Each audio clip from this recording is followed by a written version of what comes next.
Here is a letter from November 1889. A patient in an asylum is writing to a friend. 5 months earlier, he painted the most famous night sky on Earth. And in this letter, he calls that painting a setback. He's had enough of it. The most loved painting in the world, and the man who made it wanted to move on. In 10 years, he sold one canvas, 400 francs, not this one. In his one asylum year, he painted around 150. This was just another of them. So the real question isn't what he painted. It's how a setback conquered the world. 3 things remain in his file: a barred window, a stack of letters, and a village he never saw. Let's open it. Vincent van Gogh came to paint late, 27. 3 careers had already closed on him: the picture trade, the classroom, a preacher's post in the Belgian coalfields. In 1882, he wrote down what the world saw in him.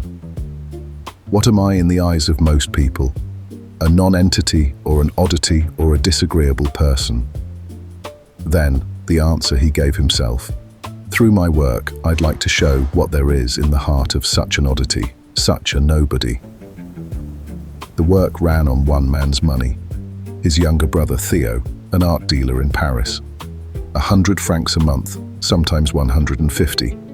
And nearly every canvas Vincent painted went back to Theo. Vincent called that money an advance. Theo put it in writing. I regard the money I give him as payment for his work, and as such he earns it. It is the reason this painting survives. And one picture kept not getting painted.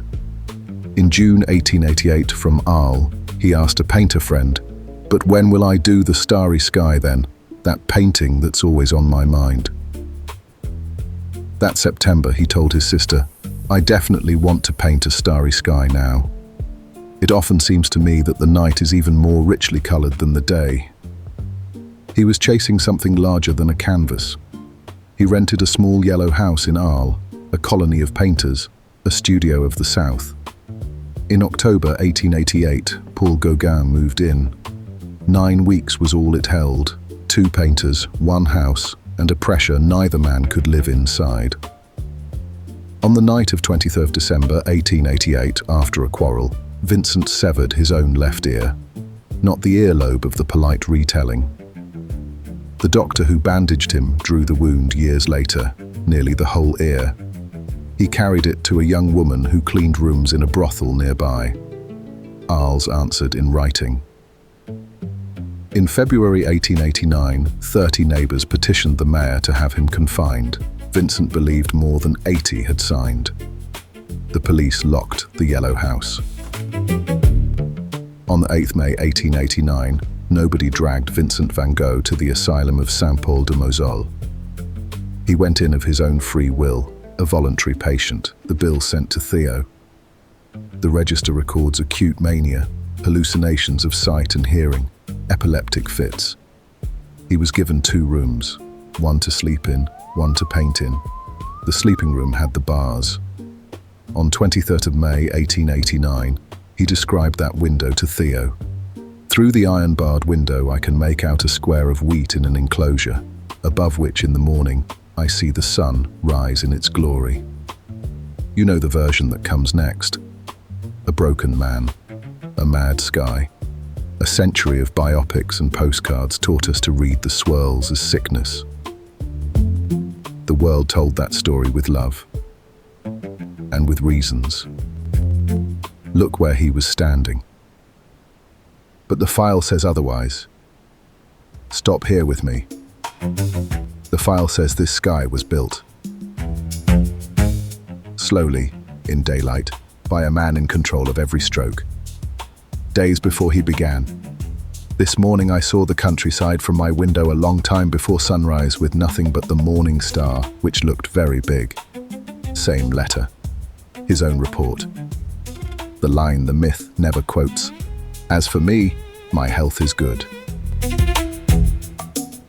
He was not allowed to paint in his bedroom.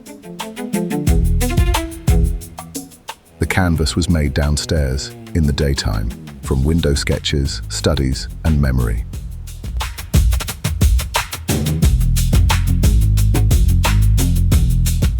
The most famous night in art never saw the night. So what on this canvas is real? Look left of center, the largest light. In the 1980s, two scholars rebuilt the Provence sky of June 1889, one of them inside a planetarium. That is his morning star, Venus. Venus was there, in the pre-dawn east, near her greatest brightness, exactly as his letter reported. The moon is a different confession. That week, the real moon hung swollen, past half and waning. He painted a slender crescent inside a halo. He knew the sky. Now the village, the lanes, the lit windows, the slender steeple. He overruled it. From his room, no village was visible at all. It is invented, every roof of it. And the steeple is the quiet part. It matches the churches of Brabant, the Dutch country he had left. Scholars noticed it does not belong to Provence.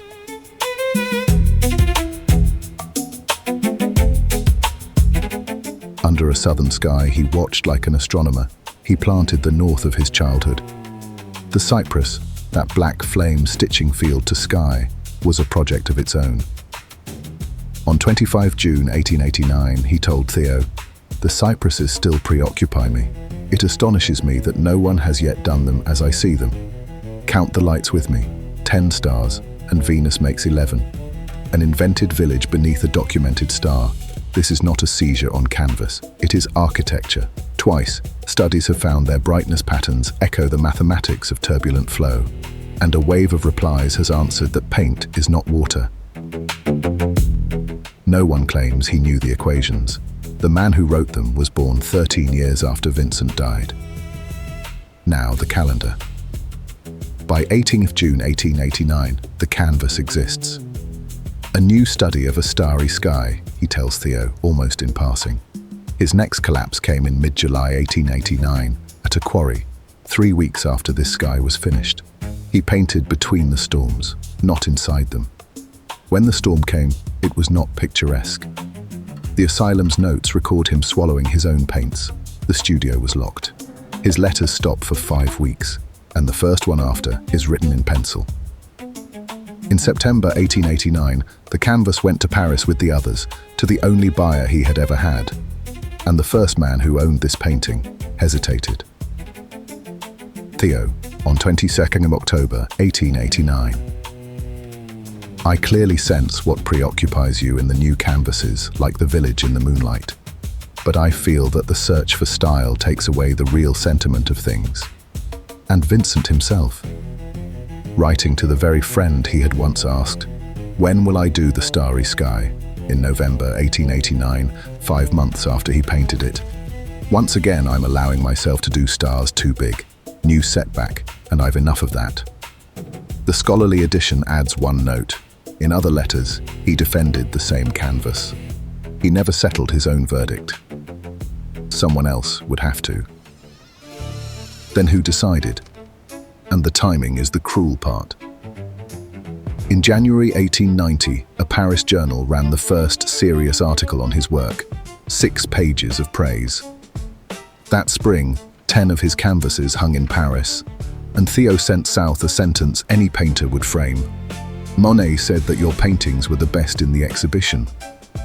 In March 1890, in Brussels, a Belgian painter named Anna Boch paid 400 francs for a canvas called The Red Vineyard, the one documented sale to an outside buyer in his lifetime. He left the asylum on 16th May 1890, around 150 paintings in a single year, and settled at Auvers, north of Paris.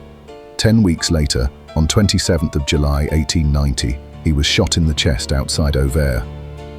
Whether by his own hand, as most scholarship concludes, or by another's, as a minority argues, it remains a scholarly debate, not a verdict. He died 2 days later, on 29th July 1890, at 37. Theo hurried from Paris and was with him at the end. Theo never recovered. On 25th of January 1891, 6 months after his brother, he was gone too. at 33. The firm of two had closed. Everything the firm had made, hundreds of unsold canvases, thousands of letters, landed with Theo's widow, Johanna van Gogh-bonger, 28 years old, with an infant son named Vincent. She spent the next 3.5 decades opening this file to the world. Loans, careful sales. In 1905, a retrospective in Amsterdam, nearly 500 works, still the largest ever held. In 1914, she published the letters, the same pages we have been reading tonight, and moved Theo's remains to Auvers. The brothers lie side by side, under matching stones. And this canvas? It passed through Johanna's hands twice. It hung for 3 decades in a Rotterdam collector's glass conservatory. And it was not even called the Starry Night until an exhibition in 1927. In 1941, the Museum of Modern Art in New York acquired it by trading away 3 other paintings. 3 canvases surrendered for 1 Asylum night sky. The label still carries the mechanism, by exchange. It was the first Van Gogh to enter a New York museum, and it was not yet famous. So look once more. A daylight studio, iron bars, a documented star over an invented village. The crowds decided that part, year after year, face after face. A Dutch steeple smuggled into Provence. New Setback, said the painter. His brother worried the style outran the feeling. Every crowd that has stood here since has overruled them both.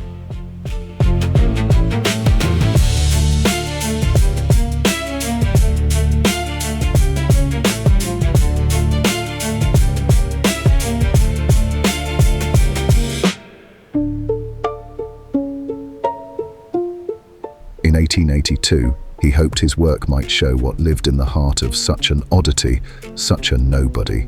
Stand here long enough, it does. The painting stays the same. You won't. Thank you for watching. This was the story behind the painting, and I'm Marcus Rowe. The next file is already waiting on your screen. Until then, keep looking closer.